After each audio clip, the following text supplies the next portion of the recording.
L'Algérie répond aux dernières élucubrations et folies de la France qui, à travers des journaux, distille des informations censées nous faire peur aux Algériens ou au gouvernement, à l'État algérien. La France nous dit, à travers Le Pan et beaucoup de journaux, crise franco-algérienne, la France pourrait geler les avoirs d'une vingtaine de dignitaires du régime. Toujours des expressions, alors que c'est bien la France qui est en totale décrépitude, c'est bien la France qui a un régime. Donc cette France, qui est représentée par ce président, on l'a vu sur les 2-3 dernières semaines, subhanallah, depuis qu'il s'attaque à l'Algérie, il s'en est passé des choses qui représentent bien, je rappelle que le président est le symbole de la France, et ça représente bien ces images-là, entre le sac de poudre ou le mouchoir qui a été ramassé, entre Erdogan et entre surtout cette image-là, qui est une honte internationale. La France traite l'Algérie de régime et de nomenclatura, de je ne sais quoi, je ne sais quoi. Et l'Algérie défie la France d'aller jusqu'au bout de ce qu'elle vient de dire. Et c'est à travers l'APS que l'Algérie s'est exprimée. L'APS, je rappelle que c'est l'agence presse-service, l'organe de presse officiel de l'Algérie, qui s'est exprimé sur la gestion des relations algéro-françaises par des fuites organisées de manière bien malhabile de la part d'officines, et nous le savons. En France, il y a des clans, il y a des lobbies, il y a un pays ingouvernable de la part de Macron, il y a un Premier ministre mêlé à des affaires de ce qui s'est passé sur les enfants, j'ai pas envie d'utiliser le terme avec Bet Haram, je crois, etc., etc., tous des affaires, la principale opposante qui a détourné plus de 4 millions d'euros, Marine Le Pen, un pays sans dessus-dessous et ingouvernable, et l'Algérie lui a répondu, justement en disant que sans donner le moindre signe de ressaisissement, ils ne se ressaisissent pas, c'est bien le signe d'un régime ou d'un pays qui est en train de s'effondrer, qui est pourtant de mise, les officines françaises poursuivent la gestion des relations algéro-françaises par des fuites organisées de manière bien malhabile. Et de poursuivre en cette affaire, donc de ce qui se passe, des biens mal acquis ou je ne sais quoi, ou des dignitaires qui auraient de l'argent en France, etc. C'est bien ça le problème, justement. Ils s'enfuient avec l'argent de l'Algérie en France.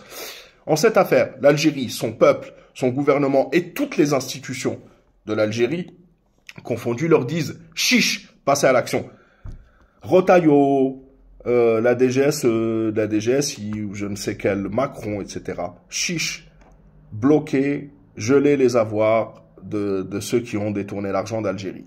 Donc les auteurs véritables de ces menaces, qui ne peuvent provoquer de la part de l'Algérie que du mépris et de l'indifférence, devraient savoir à quoi s'en tenir en l'espèce. Ils ne s'adressent pas à l'Algérie réelle, mais à une Algérie fantasmée, cette Algérie qui n'arrive à décrire que par des vocables tels que régime, pouvoir, dignitaire, nomenclatura. Et je dirais que la seule république bananière dans cette affaire, c'est bien la France.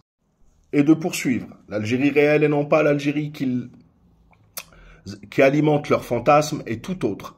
L'Algérie réelle est celle qui a sollicité l'entraide judiciaire de la France dans le cadre des biens mal acquis sans l'obtenir. C'est bien ça le problème et je vais vous le prouver. C'est celle qui a saisi la justice française de 51 commissions rogatoires sans obtenir une seule réponse. C'est celle qui a sollicité l'extradition d'individus convaincus de vol, de dilapidation et de détournement de fonds publics, ainsi que la corruption, sans obtenir satisfaction, et la preuve avec l'affaire Abdeslam Bouchouareb. Abdeslam Bouchouareb, ancien ministre condamné pour corruption, détournement de fonds publics, etc., etc., en Algérie pourra rester en France. Pourquoi? Car la justice française, cette fameuse justice française qui a condamné Nicolas Sarkozy pour des corruptions, etc., et qui a gardé son bracelet électronique plusieurs millions d'euros, un mois et demi, je crois. C'est une blague. La justice française a définitivement refusé d'extrader cet ancien ministre d'Abdelaziz Bouteflika, condamné 5 fois par contumace par la justice de son pays à 20 ans d'emprisonnement pour des infractions financières.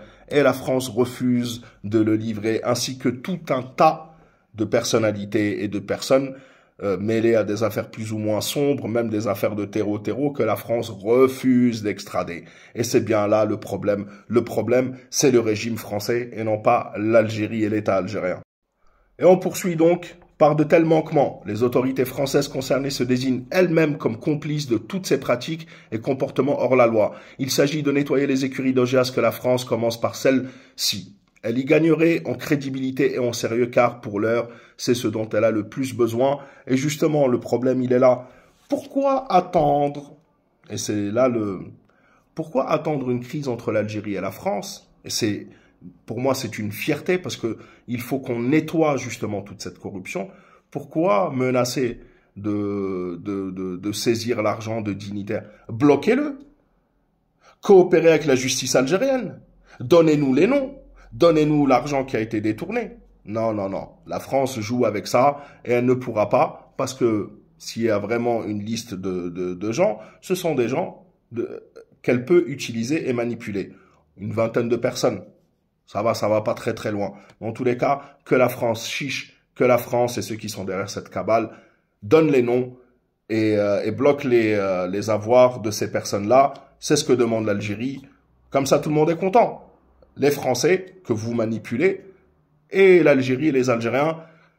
Et on sait ce qui se passe réellement. La patrie ou la mort, nous vaincrons. Rendez-vous sur YouTube à partir de 23h minuit, heure française. Salam alaikum wa rahmatullah. À la prochaine, Inch'Allah.